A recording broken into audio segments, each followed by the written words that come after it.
Only be done by a trained professional or any child with hair.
worked here? 7 years. Well, congratulations. You just bought the stupidest thing you've bought in 7 years. Just tell me how much you paid for them. You never know what's going to come through that door. Hi, and welcome to Top 10 Lists, where today we'll be looking at those embarrassing moments when the Pawn Stars got the upper hand over a customer.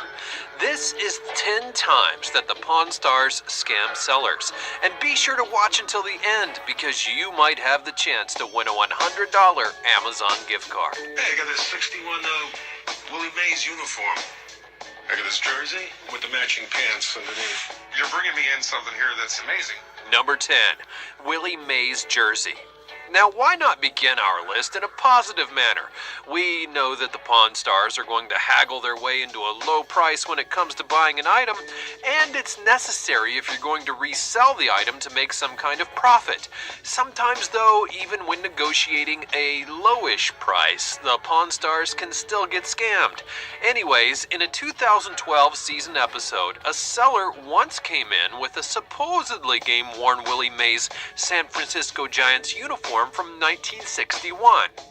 I mean, the jersey feels authentic. I have no way of telling for sure that it's real. I'm very confident it's real. The way my family cherished it, the way my uncle was a sports collector. Now, this turned out not to be the case, and despite Chumlee being the responsible one in the situation, giving Big Hoss every reason not to buy the jersey, he still did it anyway for an astounding $31,000. $31,000. Call it game.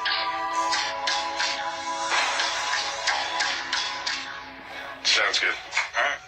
So after that disaster, 2 years would go by as the shop would attempt to sell it off in-store at a ridiculous price of $80 grand. They were unsuccessful, of course, and would ultimately auction it off for $19,200, knowing that it was fake, as by now they'd likely done their due diligence on the uniform itself.